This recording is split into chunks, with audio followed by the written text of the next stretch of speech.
This is 9/11 Freefall.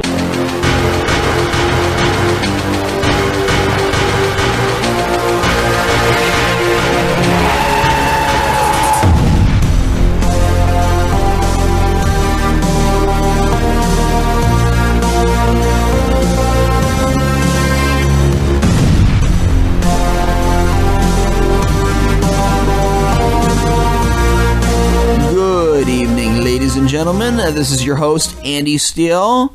Thank you for tuning in. The guest tonight is Stan Beattie. He's one of the great presenters for AE 9/11 Truth, and in this interview that I'm about to play, he talks about his own experiences presenting the 9/11 controlled demolition evidence to various audiences, and we also talk about how people can be better presenters themselves. For instance, if you're doing a public screening of 9/11 Explosive Evidence Experts Speak Out, the documentary put out by AE 9/11 Truth, how you can do an introduction, get past some of those human insecurities that we have, like stage fright or how to start a speech, and be the best that you can be to bring this evidence to as many people as you can. So it's a good primer for public speaking tonight, given by a guy who's got a lot of experience doing it, so you are going to want to hear this one tonight.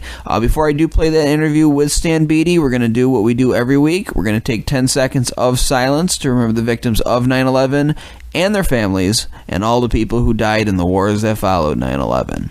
We're going to do that starting now.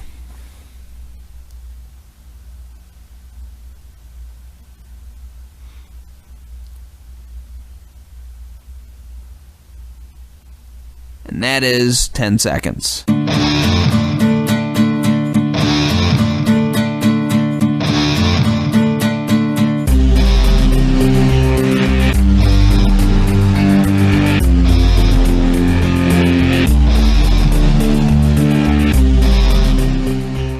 After his graduation in 1959, Stan Beattie served in the United States Navy for 3 years. He was operations officer on the USS Talbot County. In 1962, he joined the ANR Pipeline Company. He served in various engineering and management positions for 33 years, retiring on January 1st, 1996. He's given a number of presentations of the 9/11 controlled demolition evidence for AE 9/11 Truth, and of course he supports firefighters for 9/11 Truth as well, and he's here to talk about his work with that today. Stan, welcome to 9/11 Freefall. Thank you. This is great. I look forward to it. Now, Stan, I gave a brief intro for you. Feel free to include anything in your professional background that I may have left out. Well, my degree at Holy Cross College was a bachelor's in physics. And after the Navy, when I hired in with ANR Pipeline Company, they transport natural gas from the Gulf of Mexico and Texas up to the Midwest, I got a job in the engineering department, and through my experience and studies, I became a registered professional engineer, mechanical engineer in the state of Michigan. So those are my qualifications, and I'm 77 years old and still continuing education.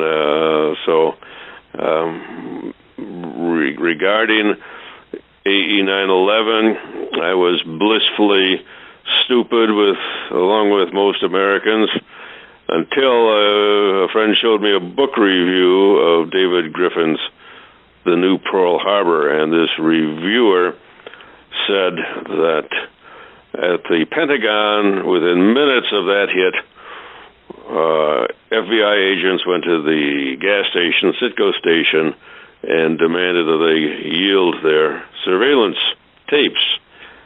And that was stunning. It meant to me that there was foreknowledge of that attack, and I had to get the book. And of course, I got the book, and I wanted to research that very point.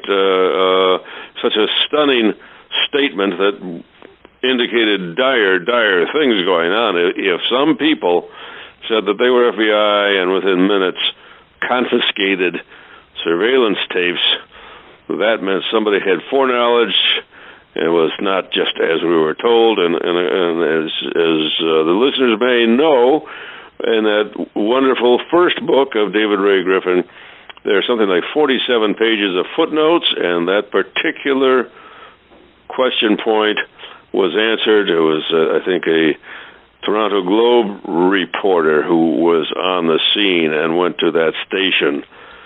So all of a sudden, truth was in front of me, and I read the book cover to cover, including every footnote, which I recommend you read every footnote. And it led to some sleepless hours trying to get to sleep under the burden of the fact that there was a lot more evil going on than we had been told. And it happened that a friend of mine, who happened to be another Navy veteran, got me invited. I told him I wanted to put on a presentation. Parenthetically, of course, I got onto the presenters team with the A911, and after many phone calls, they said I was qualified to then represent them in a presentation. And my friend got me invited in Lansing, Michigan, to a meeting of the Mid-Michigan Atheists and Agnostics group, Mid-Michigan Atheists and Humanists, and there I gave my first presentation showing part of the AE911 film of the events. So that got me started, and I believe now I've given 16 presentations. It has been, well, I'm retired, and that is one of my main jobs now, is to try to bring truth to Americans who, like me, have been blissfully ignorant of the lies of 9/11. So that's my job now, and now I'm talking to you. Well, I think a lot of us consider this work our real job, and whatever we do for money to be our secret identity job, or however you want to call it. I like what you said about following the footnotes. That's very important. I want to stress that to the audience. In books, the footnotes obviously give you where the information came from that they're citing, and then on internet, a lot of times the information is linked within the article. But it's very important not to just take something at face value, to actually research it right down to the base of where the information came from, if you can, because you find some interesting stuff. And I mean, sometimes some of these claims made on the internet about other topics turn out to just be something that somebody made up in a book in 1955 or something, and they never cited a source themselves. So it's very important to follow it as far as you can down the line until you get to the original source, the original the original place that some information came from. So I want to stress that to the audience. Now, had you done presentations before on any other topic? Did you have any kind of public speaking experience before you started talking about this very controversial topic? Well, yes. The high school and college I went to, elocution was part of the education in English and departments, so I had some preparation there. I was a religious person at one time and was invited to speak to kids about the religion that I was in then. So there's a little bit of that.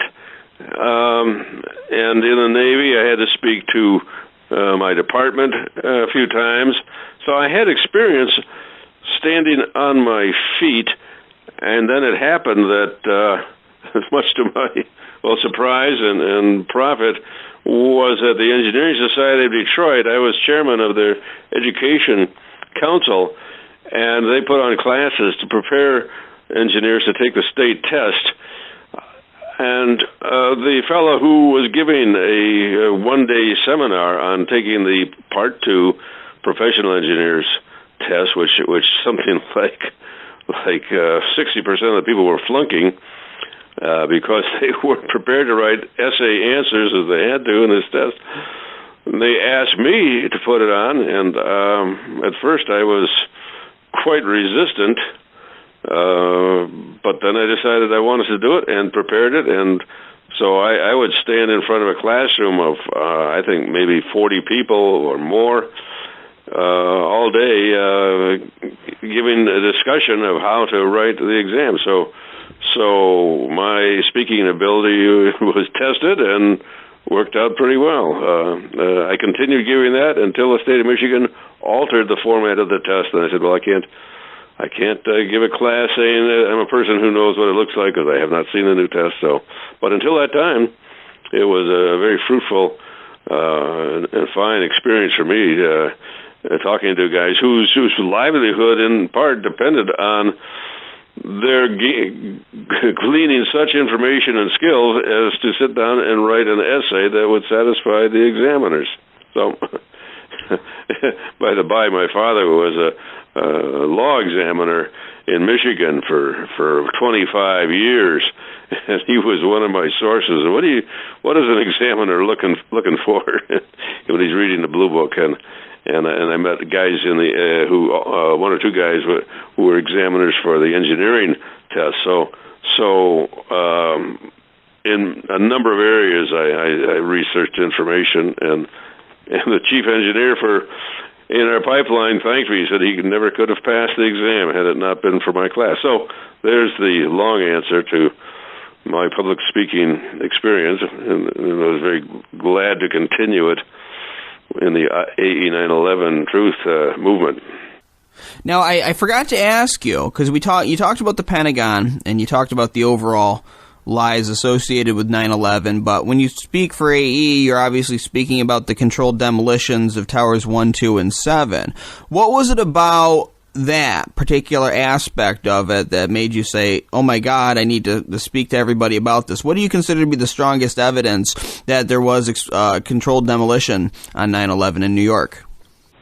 Well, Tower 7 is stunningly central to our thinking on that David Chandler, who his presentation on YouTube that you can see rigorously shows the filming of the descent of that building at free fall acceleration for the first 110 feet. And that can be explained in no other way but the removal of all supporting members, which means demolition. Parenthetically, as I got into this, I made it my business to downtown Detroit. I went to the main fire station, and I just walked in with some credentials and a DVD of AE 9/11, and had the good fortune to run into a lieutenant in the Detroit Fire Department, and told him my concerns and that I'd like to give a presentation. And he said to me, in here, now we're talking about on government property and where he's employed making his living, he said, in here, I cannot say that I think it was an inside job, but most of the firemen here know that it was controlled demolitions. And I saw his name in our newspaper just about 3 days ago. He's been promoted to captain, and I'm not going to say his name because it might be an adverse impact on his career. But figure that. A fireman in Detroit, 600 and some miles distant from ground zero, and most of the firemen know that those were controlled demolitions. Right, and I want to mention to the audience that Stan was in the volunteer spotlight on AE911truth.org. You can look that up at the website and see an article about him, and what Stan just mentioned is mentioned here in the article too, that people came up and thanked you in Brighton, Michigan. He said that his son had been at a firefighters gathering where the general feeling was that controlled demolitions brought the buildings down. So you spoke in Michigan, you spoke in Farmington Hills near Detroit, and then you spoke in Brooklyn too, which is a lot closer to home. Andy, you may correct that. I was visiting my sister there, who, by the way, I get enormous resistance from, and she got off the subway and saw the building, the first tower burning, but I get no credence. Nonetheless, I was there, and I told her, I'm going down to the Brooklyn fire station, and I want to talk to some people. And she said, be careful, these guys, great sorrow and maybe anger. But I took the subway down and found a couple of young firemen heading back into the firehouse, and I just introduced myself and gave them some information. But that was the extent of it. I said I'd like to give a DVD to people who would like it, and parenthetically, the name and address they gave me, I sent the guy a DVD, and they came back that this guy had retired, and so it got sent back. I talked to guys in a fire station in Farmington Hills, and never any feedback from them. But of course, there's a professional risk, I suppose, to go against the official government position. Right, and anybody who wants to know a little bit more about this issue from inside the firehouses, you can listen to this show's interview with Rudy Dent, who was there on 9/11. He talks a little bit about that, and the work that you're doing, talking to firefighters directly, goes along with what I say we should be doing all the time, reaching out to the enforcers of our system, the people who, the next time something like 9/11 happens, will be the first people to show up, the first responders, as they're called. And so if they know that there's lies associated with 9/11, they'll be more vigilant for the next big thing that happens. And then in turn, maybe we're preventing the next big thing from happening by making them more vigilant. So it's really good that you're reaching out. We've got volunteers doing that very actively with AE 9/11 Truth, reaching out to the firefighters now, and they're getting some success with that.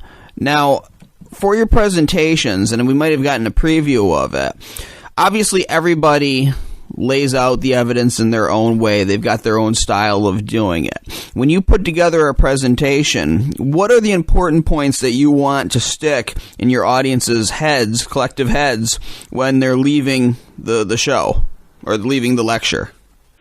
Primarily, or at least every time I want to tell them, ask them to go on the AE 9/11 website and sign the petition and contribute money, because all this takes money.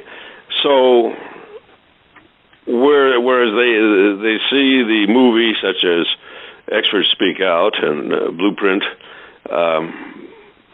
mostly that is sufficient for them to realize that the truth lies far outside what NIST would tell you, and so it's quite easy to do. I am able to answer most questions that get thrown at me.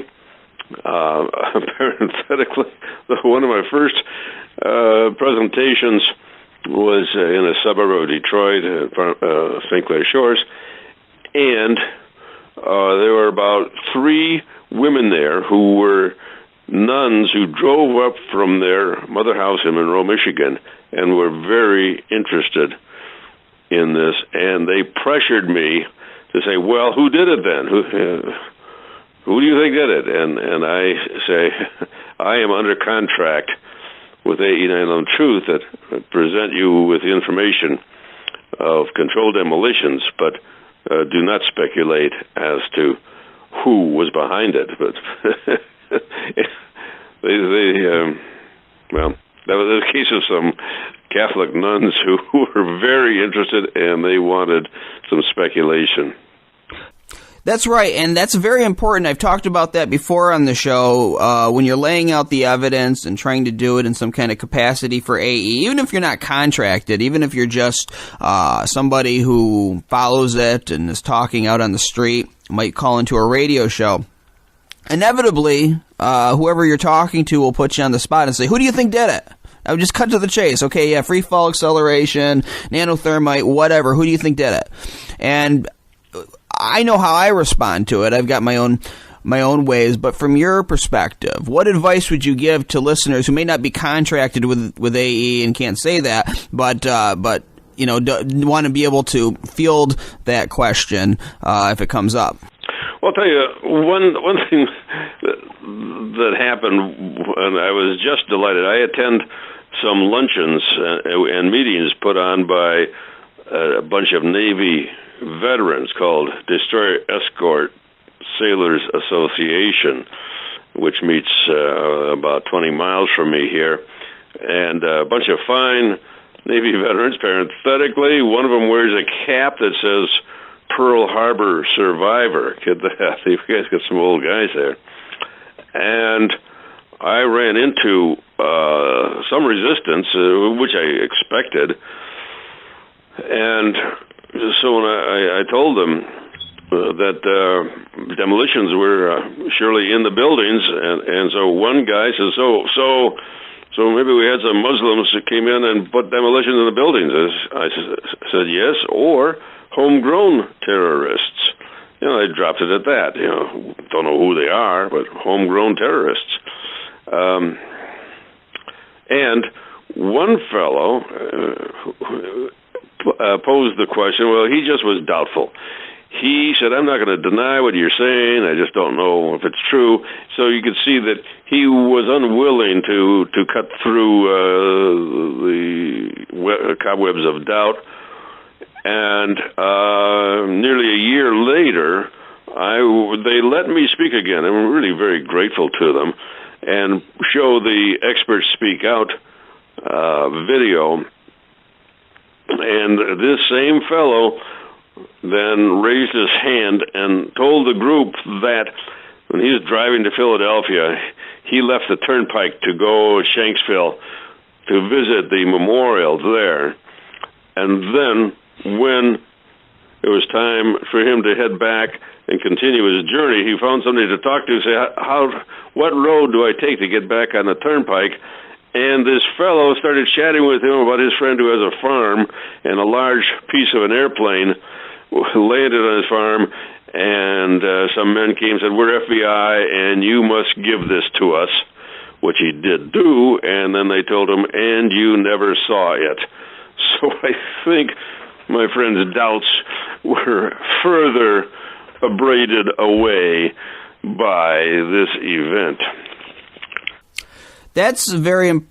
Well, I just want to stress this is why it's so important to talk about this, because you might not get somebody to agree with you right away, but then things happen. Over the course of that year, your friend there had that experience, and so now they're in a more doubting state of mind by the time they see your next presentation. They're more willing to listen, and they remember here that Stan was delivering this evidence a year before. So it's about planting seeds. You may not see them sprout, but immediately, but they will. Even if you don't see it happen, they still could sprout, and that person could tell others, and so on. I didn't mean to interrupt you. Go ahead.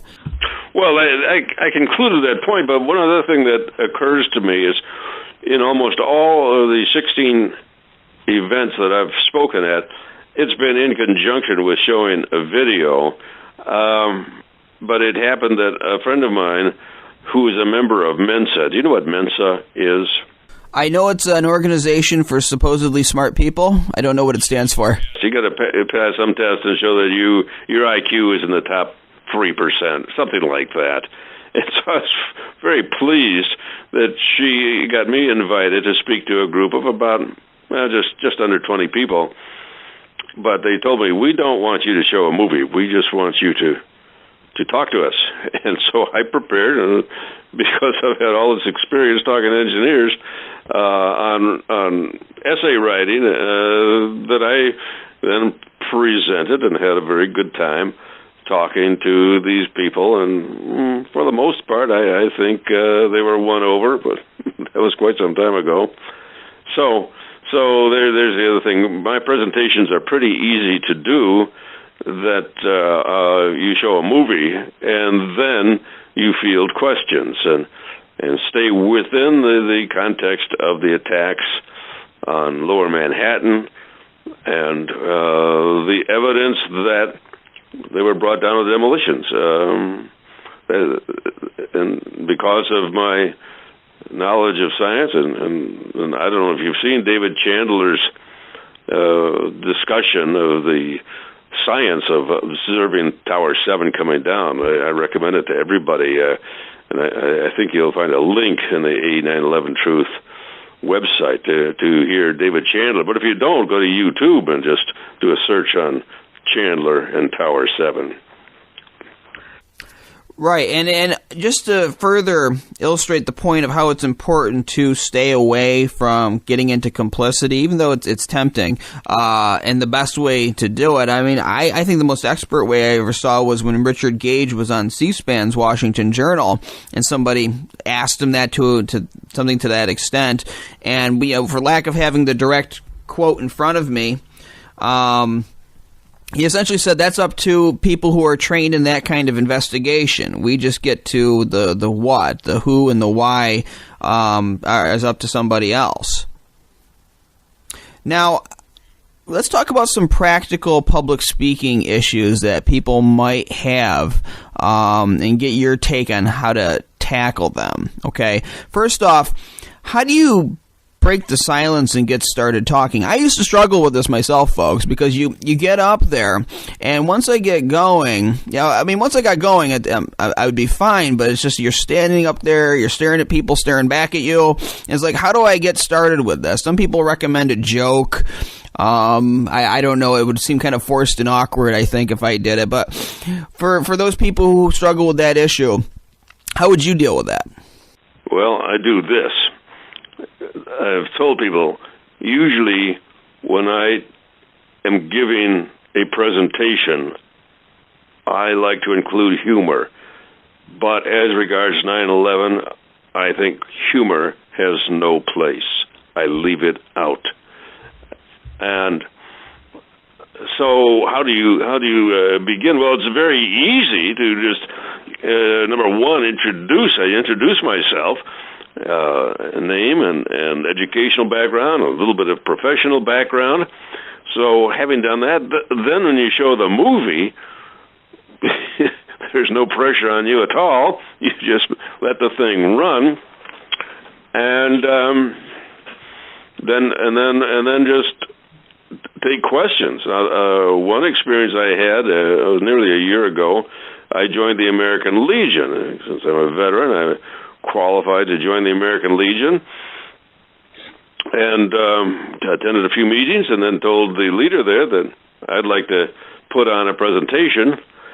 And this is quite a disappointment, because he said, yes, I can have 15 minutes, and then so obviously I can't show a movie, but I know enough about it, and I'm comfortable introducing myself and the subject and some of the salient points. But get this, when it was time to give the talk, he cut me back. He said, I can give you only 5 minutes. So I was able to pick out the salient points. I had already prepared handouts, so everybody had a handout listing about 10 or more than 10, 15 or more websites to find out information. Of course, AE 9/11 Truth, but Patriots Question 9/11, Firefighters from 9/11 Truth, and talk. So they all have that in front of you. And one loud fellow said, well, and I forget his question, but he was challenging me, and I said, well, I can't get into that right now. I've got only 5 minutes, and I'm not taking questions right now. Well, what did you do? And I said, no, I just told you, I'm not taking questions. I have only 5 minutes.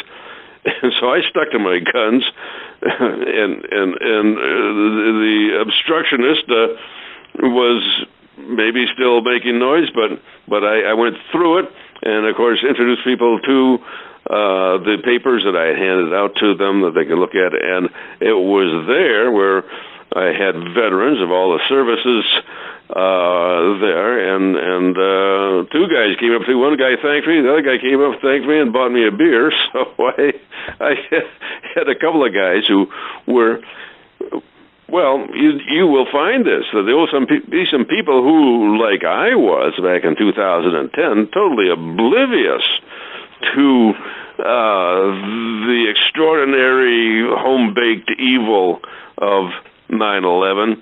And when you introduce it to them, and then I apologized. I said, this is difficult stuff. It's going to be difficult on you, but they thank me for it. Those people who want truth, the other people, if they call it cognitive dissonance, want to say, well, I'm not going to believe it. And they don't, because it's easier. It's easier on your brain to believe the government tells us the truth.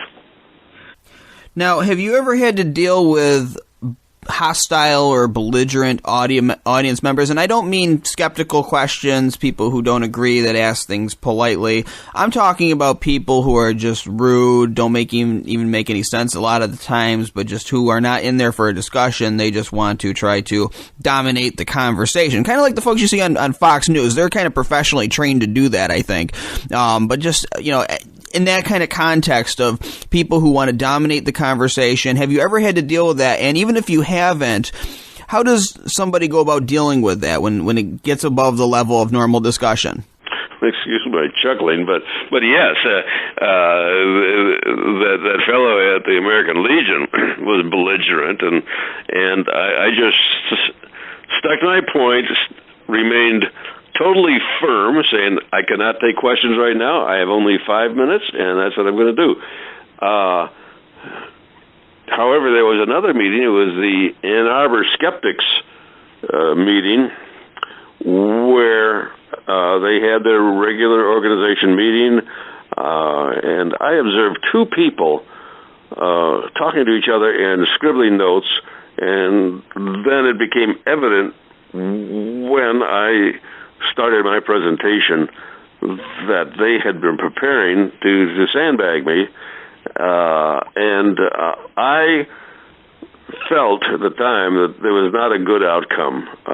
Fortunately, one of my friends who happened to be there, his name is Rudy List, he was there and supported me and spoke against the objections of these people, and later on his comment was he thought the thing went pretty well. Well, I'm very glad he thought so, and maybe I came across well to the group.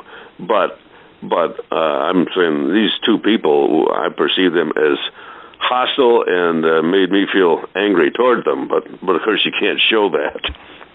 Right, that's really important, and I think a lot of people, I mean, myself included, I'm not perfect. I've kind of come to this position through experience and knowledge.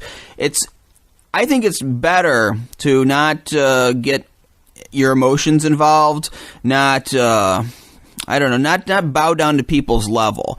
And because that's what they're going to try to do. They're going to try to ridicule you. They're going to try to, I'm not going to say, not everybody. I don't want to make the listeners nervous here. I'm talking about these types of people whenever they come up. They're going to try to ridicule. Not too many of them, but yeah, you're right. There can be some. Yeah, exactly. Because that's what they've been trained to do. That's what the Fox News does. They do that on purpose. They do that to try to control the conversation. It's a technique. And when you understand that this is a technique and that these people, even if you see them out in Nowheresville, Indiana, they're just copying what they see on television, okay, what their favorite hero, Bill O'Reilly or Sean Hannity, has done. So when you realize that's just a technique, you can get around it and just basically, I think it's more heroic to stick to your guns and just go with what you can prove and say, look, these are facts. Free fall is a fact. Nanothermite is a fact. Now, you can keep on calling me names and saying hurtful things, but that's not really addressing these very provable facts. Okay? And until you address those facts, I can't really take what you're saying very seriously. And I think... I would disagree with that, because then you might become an argument one-on-one. Maybe it would work, but I try not to disparage the naysayers. Such as the fellow says, so there was a Muslim terrorist in New York, and I said, well, maybe, or maybe they're homegrown terrorists. So it's a Dale Carnegie method of you never tell somebody you're wrong. Well, no, you're right about that. I'm talking about, because I've actually given that argument to people. Again, we don't get into complicity. If somehow bin Laden got Al-Qaeda people into the towers to set explosives, that's why we need a real investigation to find that out.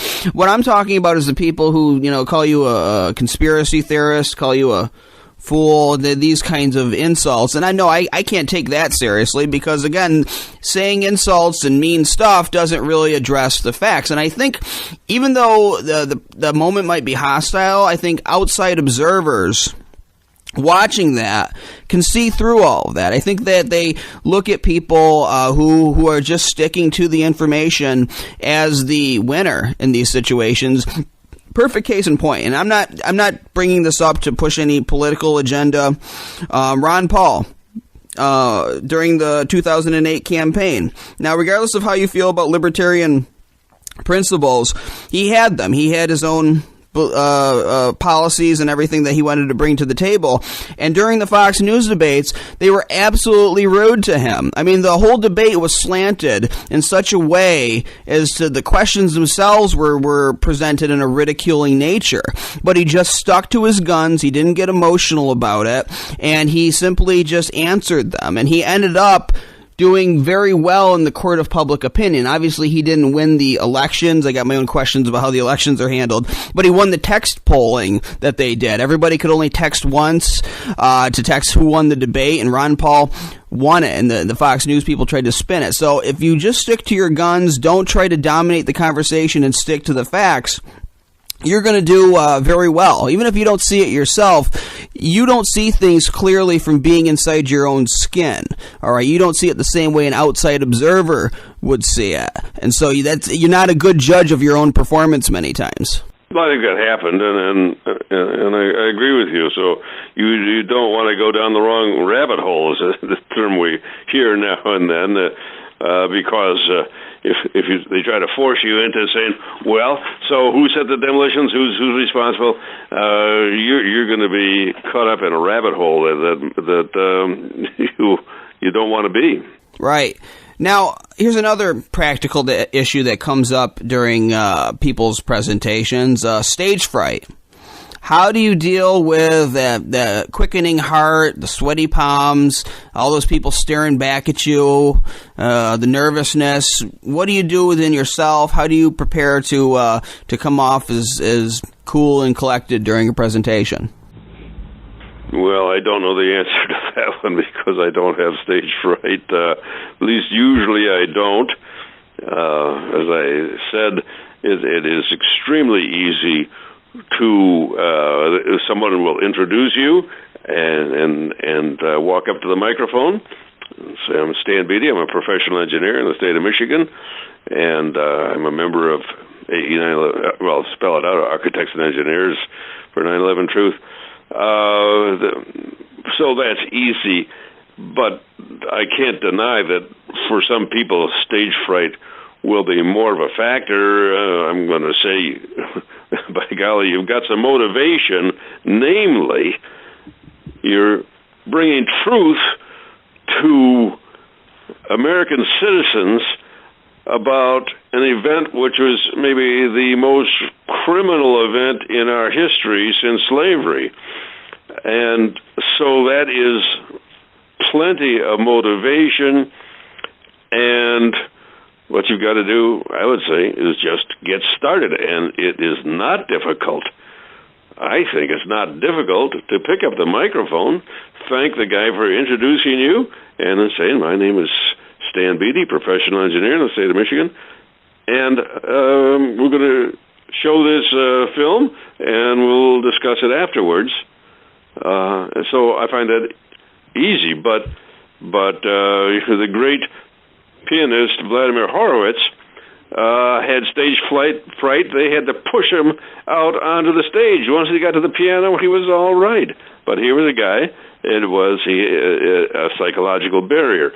So if you've got a psychological barrier, I'd say, number one, consider you just do it. You, regardless of any terror that you have in mind, you can do it at least to the point of view of saying, my name is Stan Beattie, etc. That's a very short speech, and then show the movie, and I think you're off and running then. But it's been years since I've been up there with stage fright. I think I surely had a pretty good bit of it the first time I gave a talk for the Engineering Society of Detroit. Had a room full of nearly 50 engineers who needed to learn from me how to pass a test, and in the commentaries that they wrote out, I had to write what they thought of the presenter, and one guy says, next time get a human being. So I think I was evincing pretty good fright if somebody says, next time get a human being.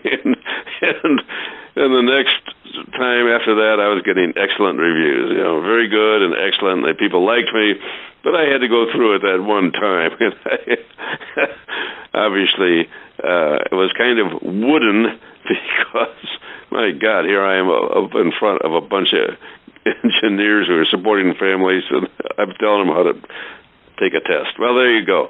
I did have the experience. I was wooden, but it doesn't bother me anymore.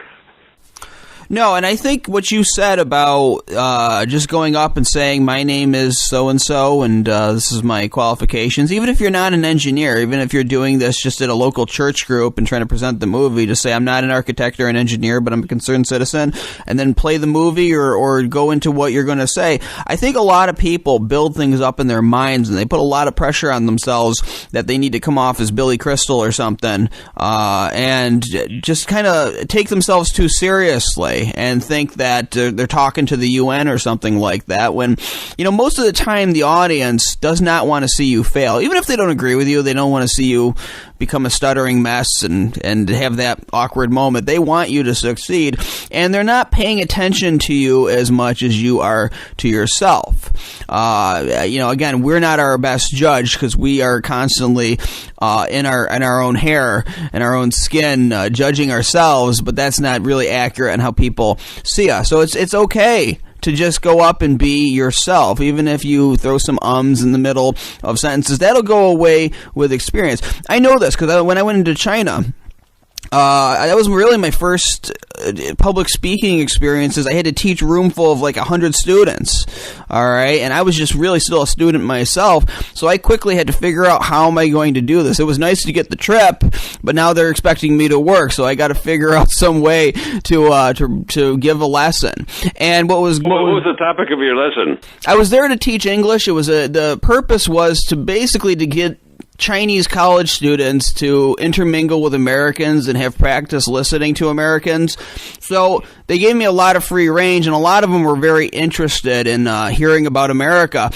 Some advice, if anybody goes out and does that, a good way to kill some time during the lessons is have them in the beginning of the class write down their questions about America on a piece of paper, and more times they'll ask more questions if they can do it anonymously, and then you can just read them off and answer them, and they'll be happy to listen. But what I found a good way to do it is just be over-prepared. Have a lot of things to say. You don't have to write it out like a script, and you don't want to read a script. You're not President Obama reading off a teleprompter.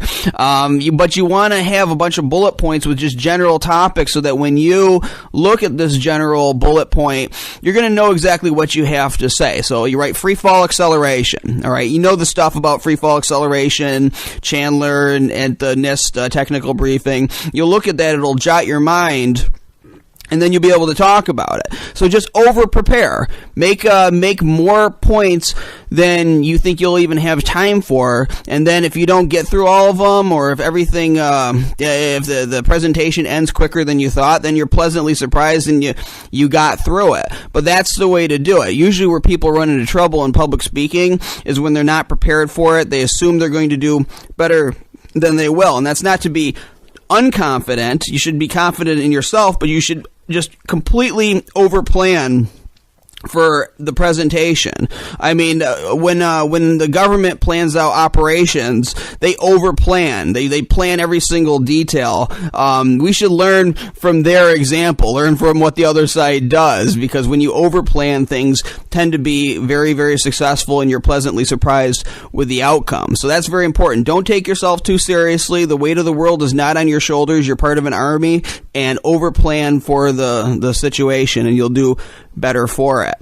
Well, I would suggest that you were saying that somebody who was not an engineer speaking well, that person is very unlikely to be on the presenter team. I think anybody who's on the presenter team has the qualifications of registration. I had to supply my registration number with the state of Michigan, and they checked it out before I was permitted to be authorized to talk. So if on the other hand, I'm picturing now someone who does not have an engineering background, but who is a very concerned American and who has followed the arguments, some of which are difficult. You can't follow everything that Richard Gage has in the blueprint, if so, you're doing this on your own hook. You are not an official speaker for AE 9/11 Truth, I don't think. But if as a let's say a missionary for the truth, and you've seen the movie and you can show the movie, then I think obviously you have to be straightforward and say, I'm not a technical person any more than you folks are. I just wanted to bring these compelling thoughts to you, and I have found this. I gave a talk at the Veterans for Peace convention some time back, and we had some disagreement, and I found that as much as I was contributing, I had other people contributing for AE 9/11 Truth, and so I'm dwelling on this point that if I were not a registered engineer and did not have a background in engineering and physics, I would be having to confess lack of authority to speak on physical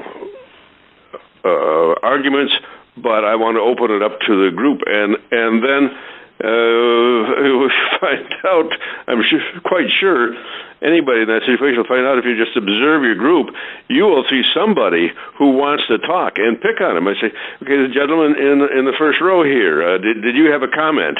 And start bringing people in. So I think that could be a good way to do things, because you're going to get shot down if you try to say, well, I know all these rules about nanothermite and temperatures of melting of steel and yielding of steel, but say we've seen the evidence in this movie, and so this lady in the second row, did you have a comment? You can observe who really, you'll see somebody who wants to talk, and I think that would work. And right. I don't try to give all the answers myself either. I have a pretty good understanding of the basic physical laws in play here, but I'm very glad to have other people come in. And as I say, you don't have all the answers, and namely, we don't know who did it. We are not conspiracy theorists. The only conspiracy theory we know about is the official one about 19 incompetent people from Saudi Arabia in cahoots with bin Laden. That's the only conspiracy we're aware of right now that the government has told us. That's right, and again, it goes back to the fact that you do not have the weight of the world on your shoulders. You're not doing it alone. You're not talking to the UN or to the U.S. Congress here. You're just giving a presentation at your local group. Now, to be a presenter with AE 9/11 Truth on the presentation team, I do believe you have to have some kind of engineering or architectural credentials, but just being yourself and presenting the movie, and that's what the movies are made for, folks, so you can basically stick it into the DVD player and let people see the qualified building experts talking about it. To do that, it doesn't really need much of a build-up. And again, if you qualify yourself as just an ordinary person who's concerned about these facts, these provable facts, and wants to see a new investigation simply into how the buildings were brought down without getting into all these other issues about Project for a New American Century and, whatever, all the stuff. And I'm not saying that stuff's not important, but just in terms of presenting this evidence, people will really not challenge that. Most people, even if they don't want to believe that there's a wider conspiracy regarding 9/11 beyond the official conspiracy theory about the 19 hijackers, will agree that Building 7 needs to be reinvestigated. And if you just leave it to that, you probably will not get a lot of resistance. A lot of people will not argue with the facts.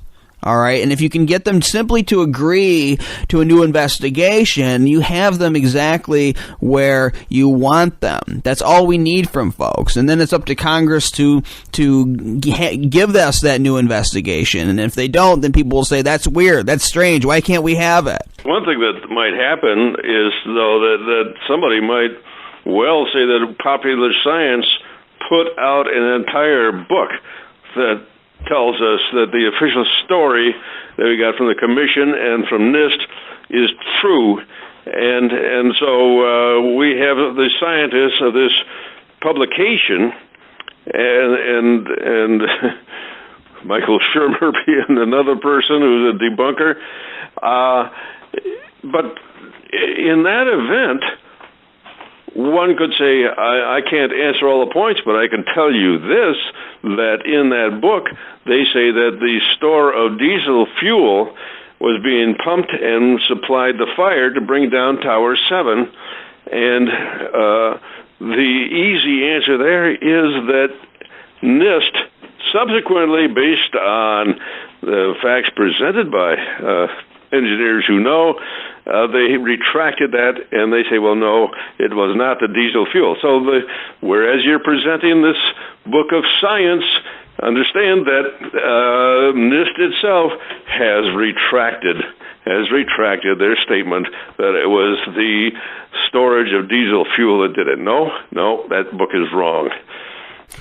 Well, and another way to basically pass the buck is to say that, yeah, I know they put out their book, but AE 9/11 Truth put out a number of articles authored by Adam Taylor that refute the arguments made by Popular Mechanics, and if you want to see them, here they are. And so, again, that's another way. And plus, you can play that interview. I believe it was one of their researchers where he claimed that he had seen DNA evidence that the hijackers were on there. And it's a whole big mess to listen to this guy. He ends up sounding like a complete fool. I'll have to play that on the show. But I mean, there's many ways to refute Popular Mechanics. The simplest one is just pointing to the Adam Taylor articles, and people can read them for themselves. And they're available at AE911truth.org. Now, I want to know if somebody wants to organize for an AE 9/11 Truth presenter like yourself to come to their area, how do they go about doing that?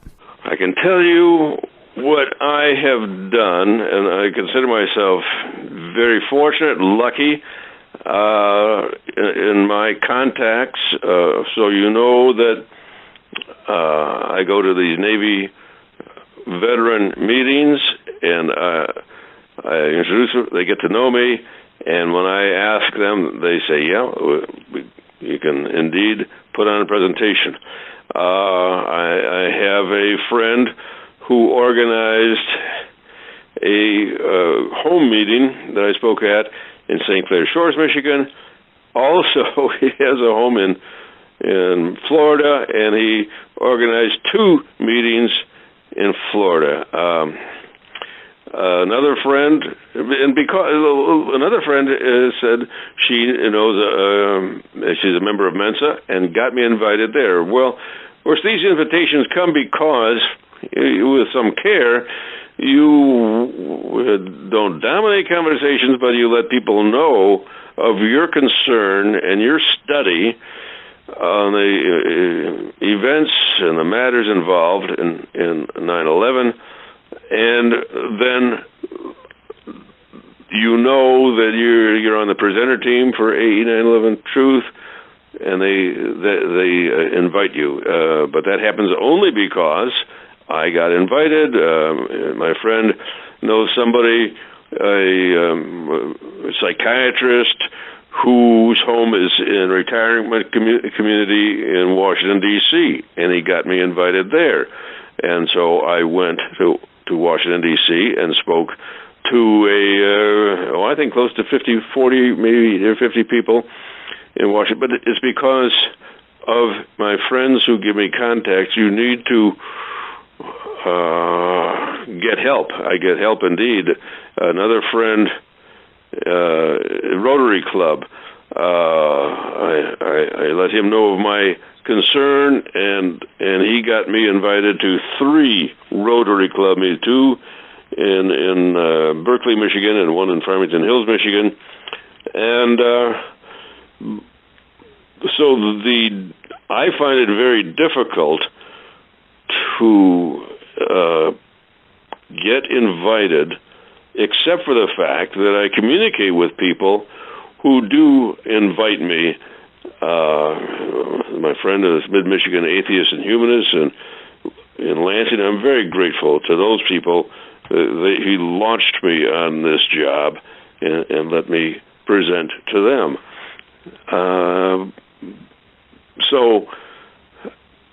And when I went to the fire stations, I said, I would like to put on a presentation. I don't care if it's just 5 people. It'll be fine. Well, that didn't happen. I think there's a professional suicide aspect of a firefighter to have a truth seeker like me come in and speak. So that never happened. But I do let people know that I would like to speak. And so I spent the money to join American Legion solely with the object that once I got to know people, then I can propose that I give a presentation. But it's networking. I guess there's the word I should have come up with right away. It's networking that got me invited to speak at these 16 events. And I just want to say to the audience that if you're out there and you want somebody to come speak to your group or you've got some kind of venue that could host a presentation of AE 9/11 Truth, you just go to ae911truth.org and hit the contact tab at the top and fill out the boxes, and somebody will get it. I mean, those emails go somewhere. They don't just go into somebody's spam folder.